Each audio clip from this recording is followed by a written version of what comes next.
ఓం నమ శివ శ్రీ మాత్రే నమః. ఓం శ్రీ సాయిరాం. అందరికీ నమస్కారం అండి. రేపే ఫిబ్రవరి 17 మంగళవారం అమావాస్య సూర్యగ్రహణం చాలా పవర్ఫుల్. ఇలా సూర్యగ్రహణం రోజునే అమావాస్య కలిసి రావడం, అలాగే అమావాస్య రోజున సూర్యగ్రహణం కలిసి రావడం ఇది చాలా చాలా గొప్ప విశేషం అన్నమాట. ఇలాంటి రోజు అనేది చాలా అరుదుగా వస్తుంది.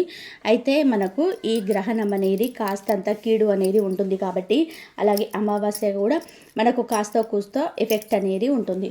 అందులో మంగళవారం కాబట్టి మంగళవారం రోజు మనకు కీడు అనేది కూడా ఎక్కువగా ఉంటుందన్నమాట. ఇట్లా ఏ రకంగా చూసుకున్నా కూడా మనకు ఇది కొంచెం ఇబ్బందిగా ఉన్నటువంటి రోజుగా మన జ్యోతిష్కులు చెప్తున్నారు. కాబట్టి ఈ రోజున్న ఈ గ్రహణ తాలూకు కానీ అమావాస్య తాలూకు కానీ ఇలాంటి చెడు ఏది మీకు తగలకుండా ఉండాలంటే ఆడవాళ్ళు ఇంట్లో పొరపాటున కూడా ఈ కూరను వండొద్దు, తినొద్దు. అలా కాదు కూడదని చెప్పి పట్టించుకోకుండా వండినా తిన్నా మాత్రం మీకు ఈ గ్రహ దోషాలన్నీ కూడా మీకు పట్టుకొని పీడించే అవకాశాలు అనేది ఉంటున్నాయన్నమాట. అమావాస్య అంటే లక్ష్మీదేవికి ఎంతో ఇష్టమైనటువంటి రోజు. కానీ గ్రహణంతో కలిసి వచ్చింది కాబట్టి కొన్ని రకాలైన పరిహారాలను పూజలు అనేటివి మనకు చేసిన వాటికి ప్రతిఫలం దక్కాలి, మన చేతిలో డబ్బు నిలబడాలి అంటే ఖచ్చితంగా ఇలాంటి నియమాలు అనేది మనం పాటించాలన్నమాట. కాబట్టి ఈ రోజున ఈ అమావాస్య సూర్యగ్రహణం కలిసినటువంటి ఈ రోజున ఎలాంటి నియమాలు పాటించాలి, ఏ పొరపాట్లు చేయకూడదు, అలాగే పూజ ఎలా చేసుకోవాలి, ఇలాంటివన్నీ కూడా మీరు వీడియోని ఎక్కడ కూడా స్కిప్ చేయకుండా వింటే చక్కగా వివరంగా అర్థమవుతుంది. మీ యొక్క అన్ని డౌట్లకు ఈ వీడియో మీకు పరిష్కారం అనేది దొరుకుతుంది. కాబట్టి ఈ వీడియోని పూర్తిగా చివరి వరకు విని ఇంకొంతమందికి రీచ్ అవ్వడం కోసం ఈ వీడియోని అయితే లైక్ చేయండి. ఇంకా ఈ గ్రహణం రోజున మనకేంటంటే ఆడవాళ్ళు అంటే గర్భిణీ స్త్రీలు ఎవరైతే ఉన్నారో వారు పొరపాటున కూడా బయటకి వెళ్ళకూడదు. ఎందుకంటే గ్రహణం రోజున వెళ్తే మాత్రం చాలా రకాల ఇబ్బందులు ఎదురయ్యే అవకాశం ఉంది. కాబట్టి గర్భిణీ స్త్రీలు జాగ్రత్తగా ఉండాలి, బయటకి రాకూడదు, అటు ఇటని హాస్పిటల్కని వెళ్ళకూడదు, జాగ్రత్తగా ఉండాలి. ఈ రోజున మగపిల్లల తల్లులు ఎవరైతే ఉన్నారో కొడుకులు ఉన్నటువంటి తల్లులు కూడా ఈ రోజున ఈ పరిహారం చేసుకోవాలి. లేకపోతే కీడు తప్పదని మన జ్యోతిషాచార్యులు చెప్తున్నారు. కాబట్టి గ్రహణం అనేది కాస్త ఎఫెక్ట్తో వచ్చింది కాబట్టి మగపిల్లల మీదుగా ఈ దోషం అనేది పోతుంది. కాబట్టి మగపిల్లల తల్లులు ఈ చిన్న పరిహారం అనేది చేసుకోండి. ఈ పరిహారం వచ్చేటప్పటికీ 6 నెలల పిల్లవాడి దగ్గర నుంచి 50 సంవత్సరాల మగవాళ్ళ వరకు తల్లి కావచ్చు, తల్లి లేకపోతే పెళ్ళైన వాళ్ళకి భార్య అయినా చేసుకోవచ్చు అనమాట. ఈ పరిహారం ఒక మగపిల్లల వాళ్ళు 2 మగపిల్లలు ఉన్నా సరే ఈ పరిహారం చేసుకోవచ్చు. ఎందుకంటే చేయకపోతే మాత్రం ఖచ్చితంగా కీడు అనేది ఉంటుందండి. మగపిల్లలకే ఎందుకు అంటే మగపిల్లల మీద నరదిష్టి అనేది చాలా ఎక్కువగా ఉంటుంది. అంతేకాకుండా మగపిల్లలు ఏంటంటే కాస్త చురుగ్గా, కాస్త ఆలోచన తక్కువగా ఉంటారనమాట. అందులో మగపిల్లల మీద ప్రత్యేకమైన నరదిష్టి ఎక్కువగా ఉంటుంది. పిల్లోడు పుట్టిన దగ్గర నుంచి అబ్బో మగపిల్లాడు పుట్టాడు అనే మాట కాడి నుంచి, ఎదిగే కాడి నుంచి, చదువు కావచ్చు, లేదా ఫ్రెండ్స్ చెడగొట్టడం, ఇలా ప్రతిసారి కూడా చెడు చూపు అనేది ఎక్కువగా ఉంటుంది. మగపిల్లవాడు ఏంటంటే వంశోద్ధారకుడు అనే ఇంటి పేరు నిలబెట్టేవాడు, అలా తల్లిదండ్రులకు తలగొరి పెట్టి పుణ్యాగమ నరపం నుంచి కాపాడేవాడు. కాబట్టి మగపిల్లలు బయట ఎక్కువ తిరుగుతుంటాడు, అంటే బండ్ల మీద, కార్లలో, ఇట్లా ఎక్కువ పనులు ఎక్కువగా ఉంటాయి, బయట పనులు. అలా మగపిల్లలు ఎక్కువగా ఎఫెక్ట్గా ఉంటుంది. అందులో ఈ కుర్రపిల్లలు ఏంటంటే మగవాళ్ళు ఆ బండ్ల మీద నడిపే స్పీడ్ని చూస్తే తల్లిదండ్రులు గుండెల జారిపోయినట్టు అనిపిస్తుంటాయి అన్నమాట. కాబట్టి అలా ఏమీ జరగకుండా మా బిడ్డ నిండు నూరేళ్ళు సంతోషంగా ఉండాలి, చిన్న వయసు నుంచి కూడా ఎంతో కష్టపడి కని పెంచి వాళ్ళ కోసం, వాళ్ళ భవిష్యత్తు కోసం మనం ఎన్నో చేస్తూ ఉంటాము. వాటిల్లో భాగంగా ఈ పరిహారం కూడా మీకు బాగా ఉపయోగపడుతుంది. రేపు మీరు గ్రహణం రోజున ఏం చేస్తారు అంటే వేడి వేడి అన్నం ఎవరు తినకుండా ఒక బౌల్లోకి తీసుకొని పక్కన పెట్టేసి ఇక్కడ 3 ముద్దలు సిద్ధం చేసుకోవాలి. పరిహారం ఏ సమయంలో చేయాలని చెప్తానండి. ఒక అన్నం ముద్దలో ఏంటంటే చిటికెడంత పసుపు వేసి, పసుపు అన్నం ముద్ద, అలాగే ఒక అన్నం ముద్దలో కాస్తంత కాటుగా కలిపేసి నలుపు రంగులో ఉన్నటువంటి అన్నం ముద్దని ఇక్కడ సిద్ధం చేసుకోవాలి. ఒక అన్నం ముద్దలో కాస్తంత కుంకుమ కలిపేసి ఎరుపు రంగు అన్నం ముద్దను సిద్ధం చేసుకోవాలన్నమాట. ఇలా 3 ముద్దలు సిద్ధం చేసుకున్న తర్వాత ఒక కోడిగుడ్డును కూడా సిద్ధం చేసుకోవాలి. కోడిగుడ్డు ఏంటంటే దిష్టికి పెట్టిన పేరు కాబట్టి పరిహారాలకు పెట్టిన పేరు. పిల్లల మీద, ముఖ్యంగా మగ పిల్లల మీద ఉన్నటువంటి కీడును, నరదిష్టిని, ఈ గ్రహణం తాలూకు వచ్చే చెడును, అమావాస్య వల్ల వచ్చే ఎఫెక్ట్ను తొలగించడానికి కోడిగుడ్డు జీవశక్తిని కలిగి ఉంటుంది కాబట్టి చాలా బాగా పనిచేస్తుంది. ఇలా వీటన్నిటిని కూడా ఒక ప్లేట్లో సిద్ధం చేసుకోవాలి. ఈ 3 ఒత్తుల అన్నం ముద్దలు అలాగే కోడిగుడ్డు మీద ఎరుపు రంగు అంటే కుంకుమలో కొంచెం నీటిని కలిపేసి ఇంటూ మార్కులాగా వేసుకోండి. అలాగే ముద్దల మీద నల్ల నువ్వులు కూడా చల్లుకోండి.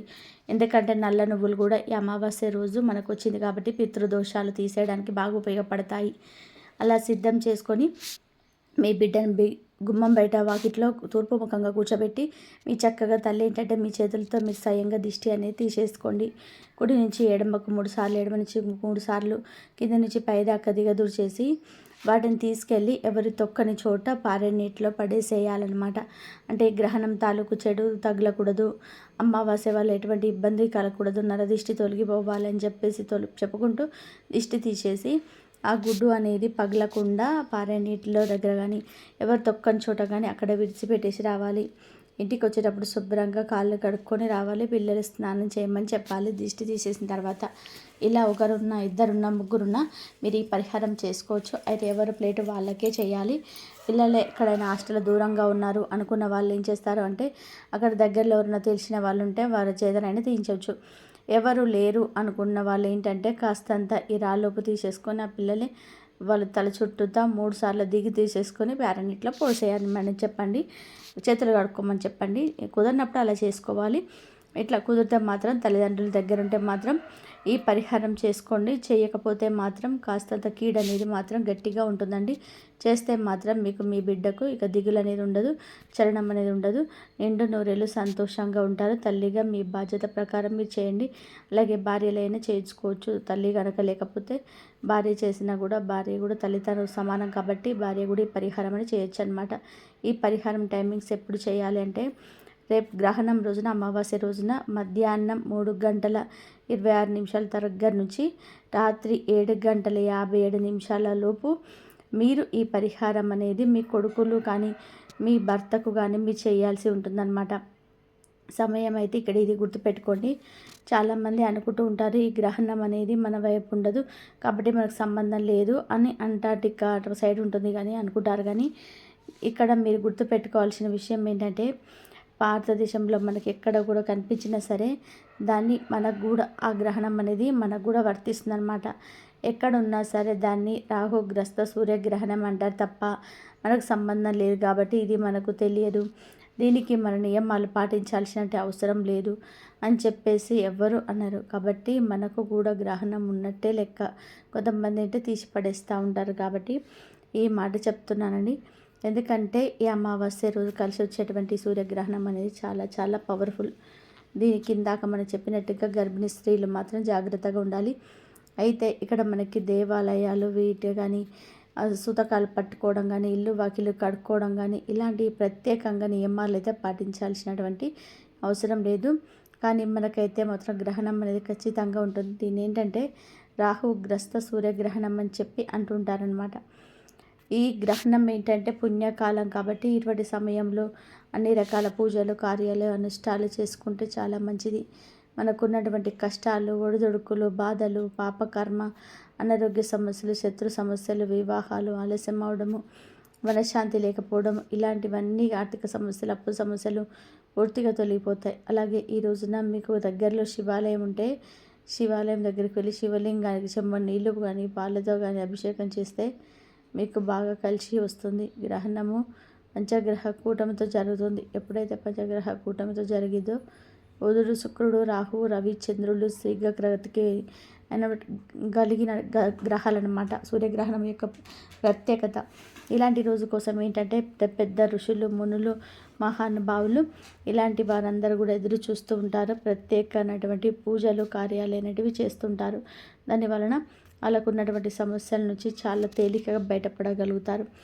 మన తెలుగు రాష్ట్రాల కాలమాన ప్రకారం ఈ గ్రహణం ఏంటంటే రేపు 17వ తారీఖు మధ్యాహ్నం 3:26 దగ్గర నుంచి రాత్రి 7:57 వరకు అంటే సుమారు 4 గంటల పాటు ఈ గ్రహణం అనేది ఉంటుందన్నమాట. కాబట్టి ఈ గ్రహణంలో పూజలు ఇలాంటివి చేసుకోవచ్చు. కాకపోతే మాత్రం బయటికి వెళ్ళేటప్పుడు ఎలాంటప్పుడు జాగ్రత్తగా ఉండాలన్నమాట. ఈ రోజున ప్రతి ఒక్కరు ఇంటికి వాకిలి తప్పకుండా శుద్ధి చేసుకోవాలి.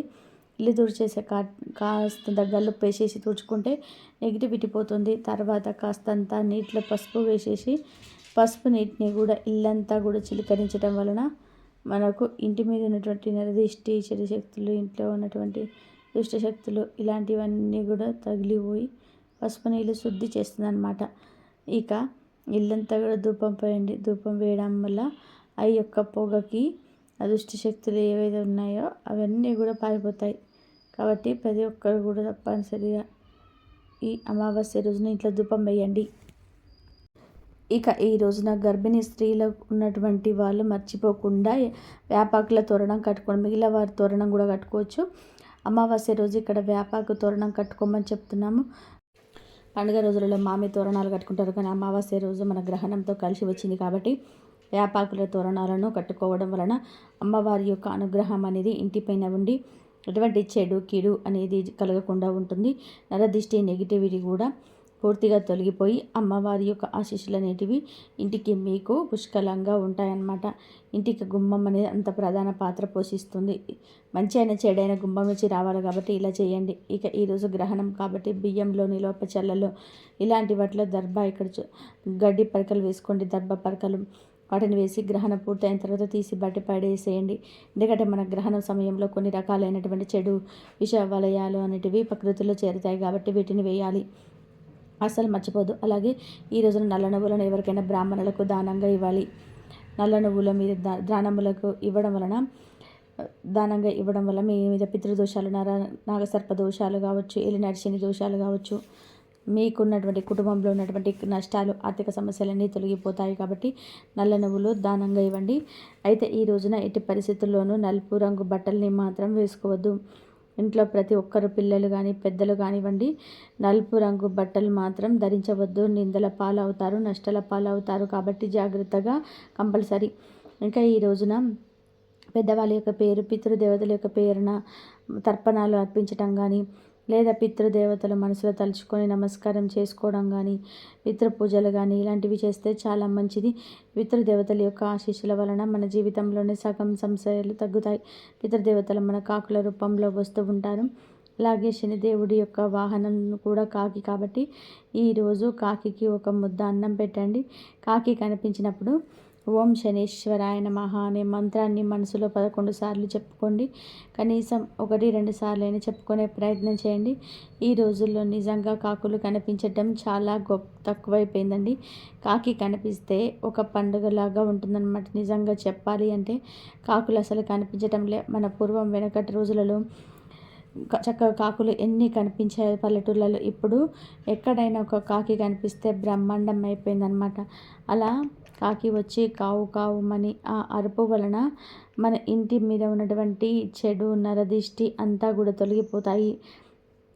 కావు కావు అనేటువంటి మాట ఏంటంటే మనలో ఉన్న ఆశలకి, అహంకారం తగ్గడానికి ఇది ఒక గుర్తు లాంటిది.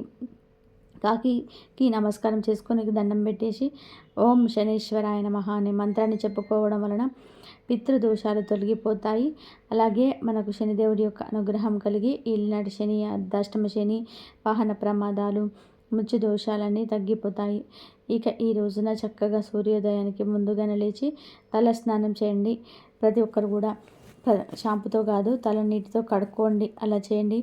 ఈరోజు స్నానం చేసే నీటిలో చిటికెడంత పసుపు కానీ, లేదా ఒక గుప్పెడు వేపాకులు కానీ, లేదా కాస్త గలలుప్పైన సరే స్నానం చేసిన నీటిలో వేసుకొని స్నానం చేయడం వలన మీకు ఈ అమావాస్య వల్ల వచ్చే, గ్రహణం వల్ల వచ్చే చెడు అంతా కూడా తొలగిపోయి మీకు అనారోగ్య సమస్యలన్నీ తగ్గిపోయి నిండు నూరేళ్ళ ఆయుష్ కలుగుతుంది. నది స్నానం అంత పవిత్రంగా ఈ స్నానం చేసే నీటిలో ఇది కలుపుకోవడం వలన మనకు ఈ నరదిష్టి, ఈ నడుము ఇట్లా అనారోగ్య సమస్యలన్నీ కూడా పూర్తిగా తొలగిపోతాయి. కాబట్టి ఇవి వేసుకొని స్నానం చేయండి. రెండిట్లో ఏదైనా ఒకటి సరిపోతుంది. తర్వాత ఇంట్లో తప్పకుండా లక్ష్మీదేవి దగ్గర దీపం వెలిగించండి. అలా దీపారాధన చేయడం వలన మీకు బాగా కలిసి వస్తుంది. ఈ రోజున ఇంట్లో దీపం వెలిగించి ఒక చిన్న బెల్లం ఒక నైవేద్యంగా పెడితే మీకున్న దోషాలు ఇంటి పరంగా పూర్తిగా తొలగిపోతాయి. అలాగే ఈ రోజున ఒక గుమ్మడికాయ తీసుకొచ్చి ఇంటి గుమ్మం దగ్గర నిల్చొని తిప్పేసి పగలగొట్టడం కానీ, లేదా గుమ్మానికి బయట వైపు కట్టుకోవడం వలన నరదిష్టి అనేది తొలగిపోతుంది. అమావాస్య రోజున గుమ్మడికాయ కట్టుకుంటే చాలా మంచిది. మనకి ప్రత్యేకమైనటువంటి చూపులు ఇలాంటి వాళ్ళ కూడా చెడు కలుగుతూ ఉంటుంది కాబట్టి గుమ్మడికాయ కట్టుకోండి. ఇక తర్వాత ఒక కోడిగుడ్డు తీసుకోండి. ఇది ప్రతి ఒక్కరు చేసుకోవచ్చు. ఇందాక మనం మగపిల్లలకు ప్రత్యేకంగా చెప్పుకున్నాం పరిహారము. ఇదేంటంటే ఆడపిల్లలు, ఇంటిల్లాలు, మొగుడు పెళ్ళాము, పిల్లలు ఇట్లా ఎవరైనా సరే మీరు ఎంతటా మీరు దిష్టి తీసేసుకోవచ్చు అనమాట. ఒక కోడిగుడ్డుని తీసుకొని దానితో కాటుక చుక్క పెట్టేసి ఎవరైనా సరే, ఎందుకంటే దిష్టి చాలామంది పట్టించుకోరు కానీ చాలా ఎఫెక్టివ్ ఉంటుందన్నమాట. ప్రత్యేకంగా ఈ రోజున దిష్టి తీసేసుకోవడం వల్ల అమావాస్య రోజు చెడంతా తెలిగిపోతుంది. ఎడమ చేతితో ఆడవారైతే మగవారైతే కుడి చేతితో పట్టుకొని కుడిని ఎడమకు ఎడమ నుంచి 3 సార్లు కుడి అట్లా తిప్పేసేసి ఆ గుడ్డును పగలకుండా ఎక్కడైనా విడిచిపెట్టేసండి. ఇలా చేయడం వల్ల ఏంటంటే మీ మీద ఉన్న నరదిష్టి అది తొలగిపోయి మీకు ఎంత రిలీఫ్గా ఉంటుందో చూడండి. నెత్తి మీద నుంచి ఏదో బరువు తీసిన పక్కన పెట్టినంత ఫ్రీగా ఉంటుంది. మీకు అనారోగ్య సమస్యలన్నీ తొలగిపోతాయి అన్నమాట. నరదిష్టిని మీరు పట్టించుకోరు కానీ ఇది చాలా ఎఫెక్ట్ చూపిస్తుంది అనమాట. కోడిగుడ్డుతో తీయడం వల్ల మనకు ఒక ఫాస్ట్ రిజల్ట్ అనేది ఉంటుంది చాలా. కాబట్టి కోడిగుడ్డుతో తీసేసుకోండి. అలాగే ఈ రోజున ప్రకృతిలో కొన్ని రకాల మార్పులు చేర్పుల వల్ల ప్రకృతిలో ఒక శక్తి అనేది వెలువడుతుందనమాట. కాబట్టి మీరు ఏం చేస్తారంటే ఈ రోజున ₹1 బిల్లని రాత్రికి తీసుకోండి. రాత్రికి తీసుకొని చీకటి పడ్డాక మనకు అమావాస్య వెలుతురు అనేది చంద్రుడు చీకటిగా ఉంటాడు కాబట్టి మీరు ఆరుబయట కూడా మీరు కానీ లేదంటే మీ యొక్క డాబా మీద కావచ్చు ₹1 బిల్లని తీసుకొని మీ యొక్క సంకల్పం చెప్పుకొని మీకేదైనా ఆర్థిక సమస్యలు, అప్పుల సమస్యలు ఇలాంటివి ఉంటాయి కదా, అవి చెప్పుకొని మా తప్పులు తీరిపోవాలి, మా బాధ కలిసి రావాలి, మాకున్న చెడంతా పోవాలి, ఉద్యోగం మంచిగా జీతాలు పెరగాలి, వ్యాపారంలో బాగా కలిసి రావాలి అని చెప్పుకొని ₹1 బిల్లని మీరు అలాగా ఆరుబయట పెట్టేసేయండి. అలా రాత్రంతా ఉంచండి. ఆ పెట్టె ముందర మీ సంకల్పం చెప్పుకొని మీ తల చుట్టూతో కుడి నుంచి ఎడమ నుంచి కుడి సార్లు 3 సార్లు తిప్పుకొని ఇట్లా ఆరుబయట పెట్టేసేయండి. మరుసటి రోజు ఉదయం మీరు బయటకు వెళ్తారు కదా పని మీద, మగవాళ్ళైనా సరే బయటకు వెళ్ళేటప్పుడు ₹1 బిల్లని కడగకుండా ఇంట్లోకి తేవద్దండి. ఇంట్లోకి తేవద్దు, కడగొద్దు. కడిగితే దానికి పవర్ ఉన్నది దిగిపోతుంది అనమాట. కడగకుండా దానం చేయాలి. ఇలా దానం చేయడం వల్ల మీకు ఉన్నటువంటి దరిద్ర బాధలన్నీ పూర్తిగా తొలగిపోతాయి. డబ్బు 4 దిక్కుల నుంచి దూసుకు వస్తుంది. చాలా పవర్ఫుల్గా ఈ పరిహారం పనిచేస్తుంది. ఇక ఈ రోజున ఇంట్లో ఆడవాళ్ళు పొరపాటున కూడా ఈ కూరలు వండొద్దు, తినొద్దు, బయట కూడా తినొద్దు. అలా కాదు కూడా తింటే మీరు చేసే పూజల పరిహారాలన్నీ కూడా వృధా అవుతాయి. అనారోగ్య సమస్యలు, అప్పుల సమస్యలు ఎదుర్కొంటారు. అందులో మొట్టమొదటిది పొట్లపాయ కూర ఉండొద్దు, తినొద్దు. తర్వాత టమాటాలు మన మంగళవారంతో కలిసి వచ్చింది కాబట్టి టమాటాలు ఎరుపు రంగులో ఉంటాయి. కుజగ్రహానికి సంబంధించి మన జాతకంలో కుజ దోషాలు ఎక్కువ అయితే చాలా ఇబ్బంది పడాల్సి వస్తుంది కాబట్టి రేపు పొరపాటున ఈ మంగళవారంతో కలిసి వచ్చిన ఈ అమావాస్య రోజున ఈ టమాటాలను ఎట్టి పరిస్థితుల్లో ఉండొద్దు, తినొద్దు. పప్పులో కూడా పెట్టుకోవద్దు. తర్వాత క్యారెట్, బీట్రూట్ ఇవి కూడా మనకి ఎరుపు రంగులో ఉంటాయి కాబట్టి క్యారెట్, బీట్రూట్ జ్యూసుల రూపంలో కానీ తినొద్దు. తర్వాత ఈ వంకాయలు కూడా మనకి నలుపు రంగులో నెగిటివ్ ఎనర్జీని ఎక్కువగా పోలి ఉంటాయి కాబట్టి ఈ వంకాయలు కూడా రేపు ఉండొద్దు. ఇక ఎర్ర కందిపప్పు కూడా అనేది మనకు కుజగ్రహానికి సంబంధించినవి కాబట్టి మీరు మామూలు కందిపప్పులు వండుకోండి కానీ ఎర్ర కందిపప్పును మాత్రం రేపు పొరపాటున కూడా తిన్నా కూడా మీ జాతకంలో కుజ దోషాలు తప్పవు. కాబట్టి తోటకూర వండడం వల్ల అమావాస్య రోజున చెడు సమస్యలు, పితృదోషాలనే పెరుగుతాయి. భార్యాభర్తల మధ్య గొడవలు ఎక్కువ అవుతాయి. తర్వాత పొటాటోస్ అంటే బంగాళాదుంపలు, దుంప జాతికి సంబంధించిన ఏ ఆహారాలు కూడా రేపు ఉండొద్దు, తినొద్దు. నల్ల నువ్వులు కూడా మీరు కూరల్లో వేసుకోవద్దు. వీటి వల్ల వాత సమస్యలు, శని సమస్యలు కూడా ఎక్కువ అవుతాయి. ఇక బూడిద గుమ్మడికాయ, తీపి గుమ్మడికాయ వీటిని జ్యూస్ రూపంలో కానీ లేదంటే కూర రూపంలో వేసుకొని కానీ చేయొద్దు. వాటి వల్ల చాలా దరిద్ర సమస్యలు ఎక్కువ అవుతాయి. గుమ్మడికాయ దిష్టి తీసేసుకోండి అంతేగాని ఇట్లా ఉండొద్దు. ఇక నాన్ వెజ్ను అంటే చికెను, మటన్ను, చేపలు, పీతలు, రొయ్యలు, ఉప్పు చేపలు, ఎండు చేపలు కర్రీస్లో అంటే కూరల్లో కలుపుకొని వండుకోవడం, మిక్స్డ్ కర్రీలాగా వండుకొని అందులో ఒక చేప ముక్క వేసుకోవడము ఏముంటుందిలే అని చెప్పేసి తింటూ ఉంటారు. కానీ అలా చేయొద్దండి.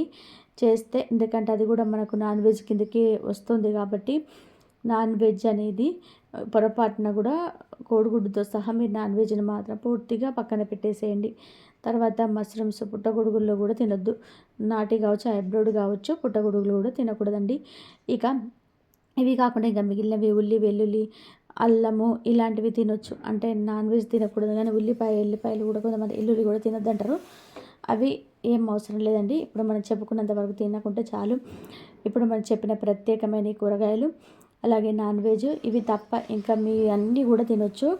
వీటిని మాత్రం పక్కన పెట్టేసేయండి. అవి కాదని తింటే మాత్రం మీకు అనారోగ్య సమస్యలు, మన తిండిని బట్టే మన ఆలోచన విధానం ఉంటుంది కాబట్టి వీటిని వండొద్దు, తినొద్దని మనకు శాస్త్రాలు చెప్తున్నాయి. అలాగే ఈ రోజున 4 దిక్కులు కలిసే రోడ్డుకు వెళ్ళొద్దు. అక్కడ నిమ్మకాయల దిష్టి తీసేసుకొని ఉప్పు, మిరపకాయలు అన్నీ కూడా వేస్తుంటారు కాబట్టి వెళ్ళొద్దు. బయట నుంచి వచ్చేటప్పుడు కాళ్ళు కడుక్కోండి. తలకు నూనె ఎట్టి పరిస్థితుల్లో రాసుకోవద్దు. దీనివల్ల అనారోగ్య సమస్యలు ఎదురవుతుంటాయి. కొంతమందికి అమావాస్య అనగానే మానసిక సమస్యలు, భయాలు, ఆందోళన, జ్వరాలు వస్తూ ఉంటాయి. కానీ మీరు ఈ నియమాలు పాటిస్తే ఇవన్నీ కూడా పూర్తిగా తొలగిపోతాయి. దూర ప్రయాణాలు ఏదైనా చేయాలనుకుంటే దగ్గర ఒక నిమ్మకాయని పెట్టుకోండి.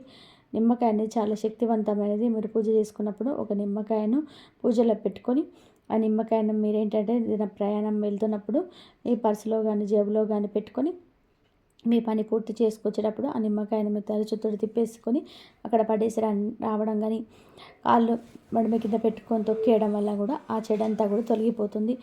ఇంకా దైవశక్తి, ప్రకృతి శక్తి రెండు ఉంటాయి కాబట్టి ఇలా చేయండి. తర్వాత ఈరోజు గోమాతను తాకి గోపూజ చేసుకోవడం చాలా మంచిదన్నమాట. గోవును తాకి నమస్కారం చేసుకోవడం, గోవు కట్టి పండు కానీ లేదా కాస్తంత పచ్చిగడ్డిని కానీ లేదంటే కూరగాయలు కానీ తినిపించి గోమాతకు నమస్కారం చేసుకోవడం వల్ల ముక్కోటి దేవతలకు ఆశీర్వాదం కలిగి మనకున్నటువంటి సమస్యలన్నీ పూర్తిగా తొలగిపోతాయి. గోవు యొక్క నుదురు తాకడం వలన మన యొక్క తలరాతే మారిపోయి మనకంతా కూడా మంచి జరుగుతుంది. మన సమస్యలన్నిటి నుంచి తేలిక కూడా బయటపడగలుగుతాము. మనకున్న అన్ని కష్టాలు తీరిపోయి సంతోషంగా ఉండడానికి అవకాశం అనేది ఉంటుంది. అలాగే అమావాస్య రోజున ఎవరైనా కలబంద మొక్క మీ ఇంట్లో లేకపోతే కలబంద మొక్కను తీసుకొచ్చుకొని పెంచుకోండి. అలా పెంచుకోవడం వలన లక్ష్మీదేవి యొక్క సంపూర్ణ అనుగ్రహంతో మీరు కుబేరులాగా మారిపోతారు. బాగా కలిసి వస్తుంది. ఉన్నవాళ్ళు మొక్క ఉన్న వాళ్ళు చక్కగా నీటి పోసుకొని నమస్కారం చేసుకోండి. ఒక కలబంద మొక్కను వేలుతో సహా పీక్కొని మీరు గుమ్మానికైనా కట్టుకోవచ్చు అనమాట. ఇక ఈ రోజున తప్పనిసరిగా ఇంట్లో లక్ష్మీదేవి దగ్గర తెల్లని పుష్పాలతో అలాగే మందార పుష్పాలతోటి చక్కగా దీపారాధన చేసుకోండి. నువ్వుల నూనెతో కానీ ఆవు నెయ్యితో కానీ దీపారాధన, ఒక చిన్న దీపం వెలిగించి బెల్లం మొక్క పెట్టుకోండి. ఇలా చేయడం వలన దిష్ట శక్తుల యొక్క ప్రభావం తగ్గిపోతుంది, మనశ్శాంతి కలుగుతుంది. ఈ అమావాస్య గ్రహణం తాలూకు వచ్చినటువంటి చెడు యొక్క ఎఫెక్ట్ కూడా మీ మీద వీటి మీద పడకుండా చేసే పరిహారాల పూజలకు మంచి ఫలితం అనేది వస్తుందన్నమాట. కాబట్టి ప్రతి ఒక్కరు కూడా ఈ రోజున చక్కగా ఇలాంటి నియమాలను ఆచరించండి. చేయాల్సిన పనులు, చేయకూడని పనులు ఏవి కూడా ఉండకూడదు, ఏవి తినకూడదు, ఇలాంటి జాగ్రత్తలు మనం తీసుకోవాలి. గర్భిణీ స్త్రీలు ఎలా ఉండాలి, ఇవన్నీ కూడా మన వీడియోలో మీకు కావలసినటువంటి సమాచారం అంతా కూడాను పూర్తిగా దొరికిందండి. మీకు అర్థం కాకపోతే ఇంకోసారి వినే ప్రయత్నం అనేది చేయండి. అలాగే వీడియో మరికొంతమంది వ్యక్తులకు రీచ్ అవ్వడం చేసి సపోర్ట్ చేయండి. లైక్ చేసి కామెంట్స్ దగ్గర వస్తుంది, అక్కడ మీ యొక్క పాయింట్స్ అనేది కూడా యాడ్ చేయొచ్చు అనమాట. మీకు తెలిసిన ఫ్రెండ్స్ ఎవరైనా ఉంటే వారికి కూడా షేర్ చేస్తే హెల్ప్ అవుతుంది. మొట్టమొదటిసారిగా మన ఛానల్ని చూస్తుంటే సబ్స్క్రైబ్ చేసుకొని పక్కనే ఉన్న అలాంటి బెల్ క్లిక్ చేస్తే నేను పెట్టే ప్రతి వీడియో ముందుగా నోటిఫికేషన్ రూపంలో చేరుతుంది. కాబట్టి ఒక లైక్ ఇచ్చి సపోర్ట్ చేస్తారని మనస్ఫూర్తిగా కోరుకుంటూ కామెంట్ బాక్స్లో ఓం శ్రీ మహాలక్ష్మీదేవియే నమః అని కామెంట్ చేయడం వలన ఆ లక్ష్మీదేవి యొక్క అనుగ్రహంతో మీకు ఆరోగ్యాలు, అష్టైశ్వర్యాలు, నిండు నూరేళ్ళ యొక్క ఆశ అనేది కలుగుతుందండి. అలాగే మీరు కూడా చక్కగా ఈ పూజల పరిహారాలన్నీ చేసుకొని మీకున్నటువంటి సమస్యల నుంచి బయటపడాలని చెప్పి మేము కూడా మనస్ఫూర్తి